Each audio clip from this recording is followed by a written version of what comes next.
Hello, listeners. It's Gunter Swoboda here with some exciting news. We're on the lookout for sponsors to join us on our incredible journey with Inspired Change with Gunter. If your organisation cares deeply about meaningful conversations around masculinity, self development, and mental health, we'd love to partner with you. Our podcast has a wonderful, dedicated audience committed to personal growth and positive social change. By sponsoring Inspired Change with Gunter, your brand will connect with listeners who truly value thoughtful discussion and support initiatives that promote real transformation. We're incredibly proud to be ranked number one in Australia and number 5 in the USA on FeedSpot's top men's mental health podcasts. For more information on how to become a sponsor, please reach out to Miranda Spiegner Sapon, our showrunner and executive producer. We'd love to explore how we can work together to inspire change.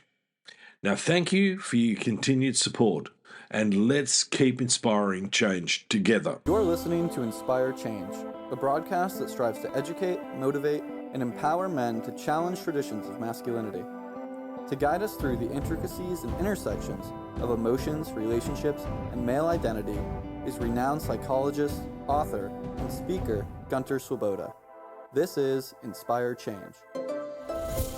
Before I begin the actual podcast, I would like to respectfully acknowledge the Gadigal people of the Eora Nation, who are the traditional custodians of the land on which I work.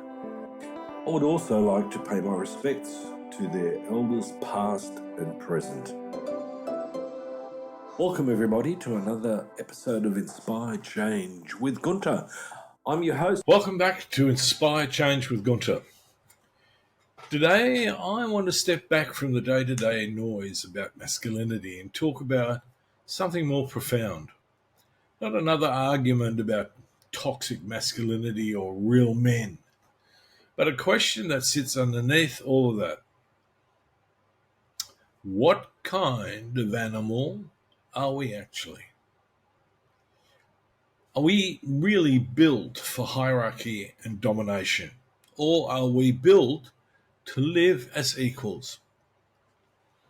That's not a purely academic question. It shapes how men, human beings, see themselves, how we show up in relationships, and what we even think is possible in therapy and in life. Now, recently I've been reading a book by philosopher Lance Miller called The Roots of Equality. It looks at anthropology, at the lives of hunter-gatherer societies, and asks a simple but powerful question. How did human beings come to live as equals? And what does that mean for us now? I want to bring that conversation into the heart of making good men great. Because we've been told a story. True or false, it's a story. Now, most of us have grown up with a very familiar story about human nature. The story goes something like this. Deep down, humans are competitive, selfish, hierarchical. Life is a constant struggle for dominance. Men are naturally aggressive. If we are not kept in line by strong leaders and strict rules, everything falls apart. You know versions of this. Boys will be boys. It's a dog-eat-dog world. Only the strong survive. Neoliberalism has taken this to another level. Now, herein lies the problem. When you actually look at the anthropological record, the picture is far more complicated. There are many small-scale societies where people have gone to enormous effort to stop anyone becoming the big man, the tyrant, the bully. They share food. They keep wealth from piling up. They tease and undercut anybody who starts getting too full of himself. Some anthropologists call this reverse dominance. The group bands together to make sure no one individual can dominate everyone else. In other words, humans are capable of building fiercely egalitarian worlds, not just pyramids of power.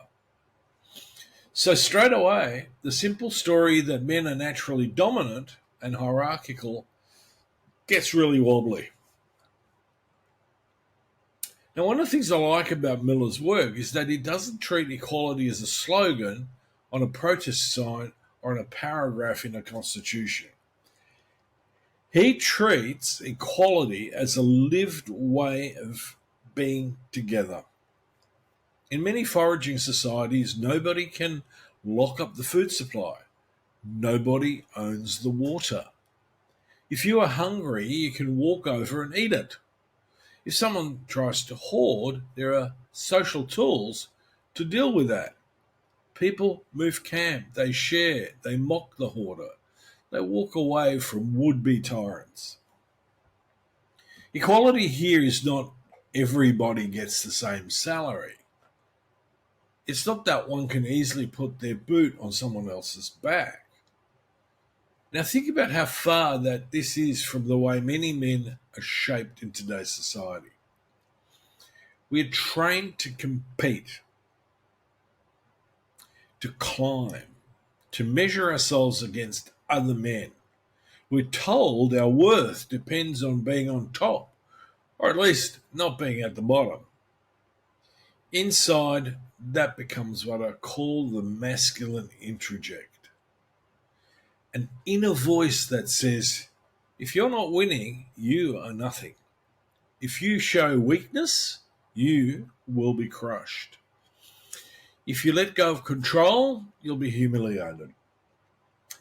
Now put that inner critic inside a man who grew up in a family that rewarded toughness and control, then train him as a therapist in a system that still quietly values expert distance, and you have a problem. So here I'm focusing essentially on the therapist. But think of this, of all men at different levels of our society. Now, the capacity for equality is still there, but it's covered over by layers of fear and shame and performance. So what does this really now mean for any new masculinity?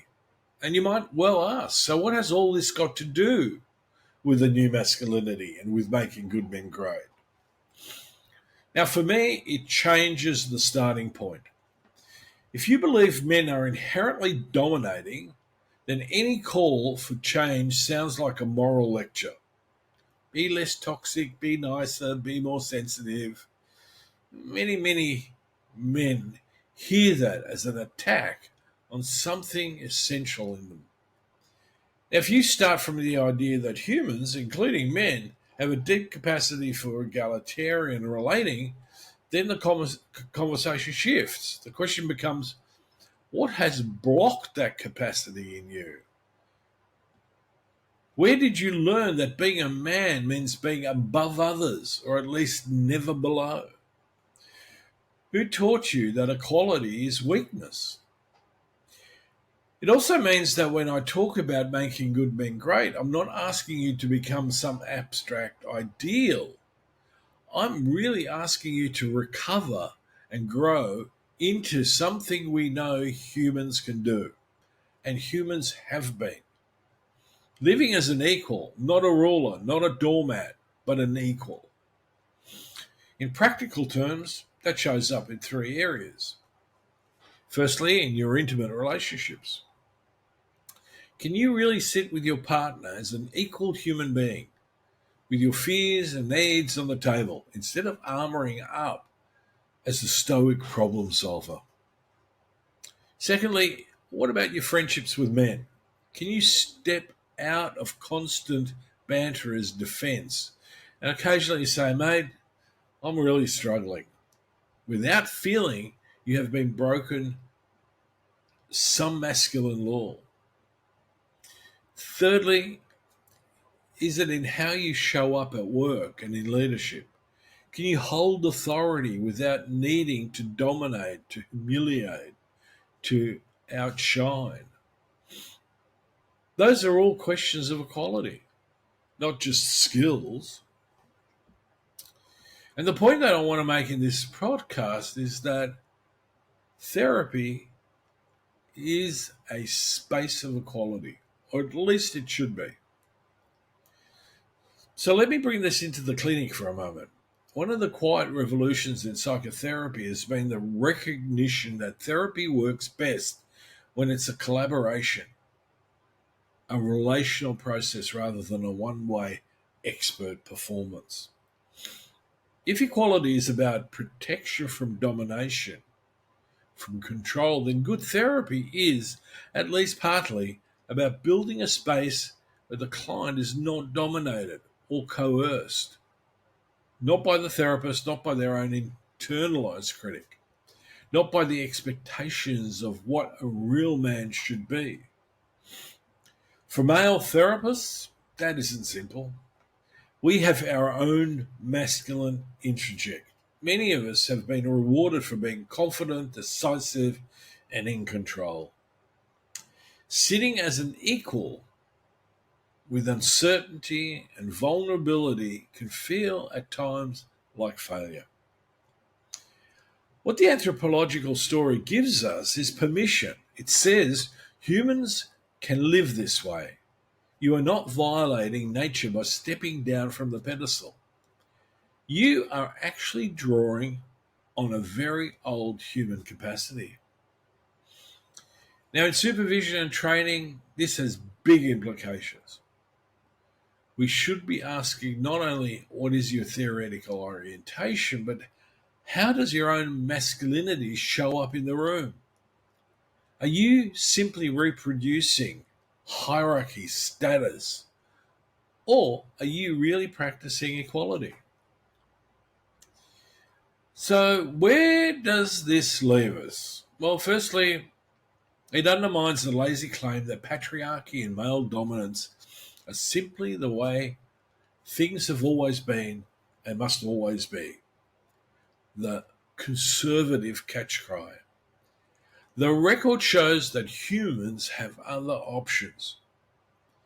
Secondly, it reframes the work of men's development. I'm not asking you to betray your nature. You are being invited to grow into a deeper part of it. And that is a way of being. It's a performance in some respects that is honest and true and authentic. Third, it sharpens the ethical edge of what I'm trying to do with making good men great. This is not about polishing up the same old masculine script so that it looks nicer on the surface. You know, a better hero or a better protector or a better provider, one who has compassion. It's about realigning masculinity with an egalitarian way of being human. Now, believe me, folks, that's hard work. It asks you to confront your own need for control. It asks you to feel the shame that comes up when you are not on top. It asks you to sit with people, especially women and other men, as genuine equals, no matter where you've placed yourself in our current social hierarchy. Now, this fundamentally is exceptionally liberating because once you no longer have to be above everyone, you are actually free to be with them. Now, if this has stirred something in you, take a moment after this episode and ask yourself one simple question. Where in my life am I afraid of being equal? Could be in your relationship. Oh, maybe it's with your boss. Maybe it's with your dad, even though he may be long gone. Notice what comes up in your body when you imagine stepping out of the hierarchy and into equality. Tightness, anger, relief.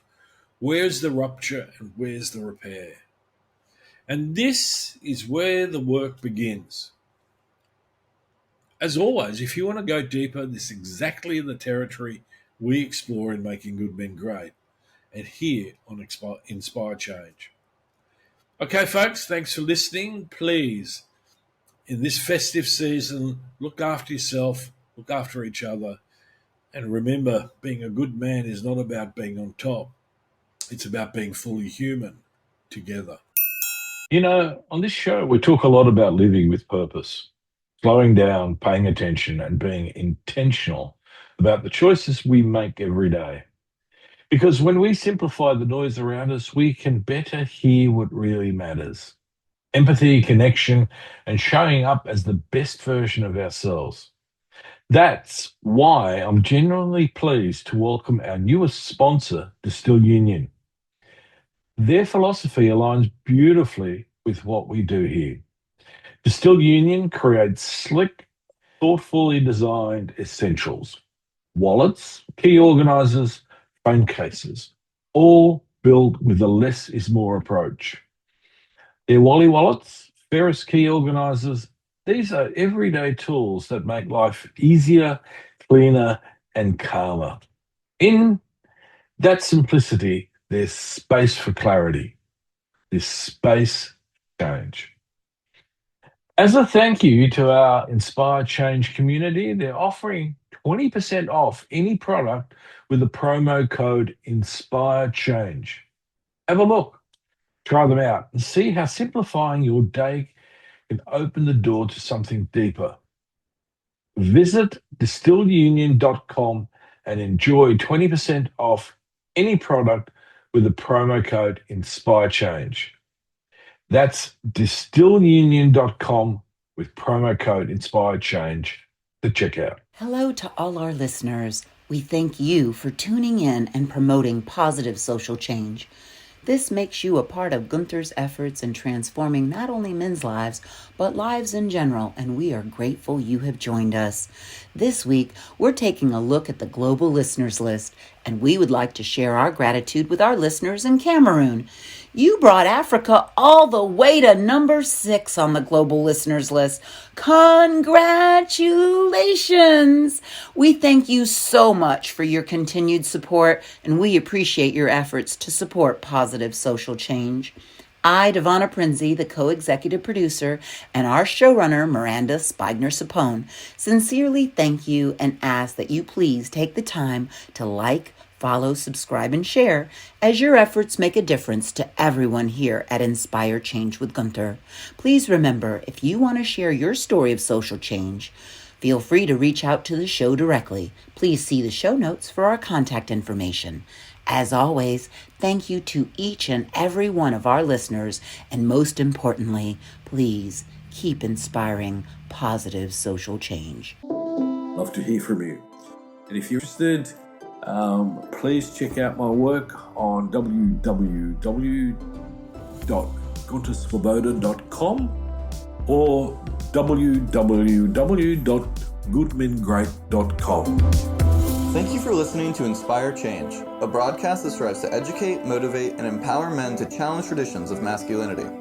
For more information on the Making Good Men Great movement, or for individual or group coaching sessions with Gunter, visit goodmengreat.com.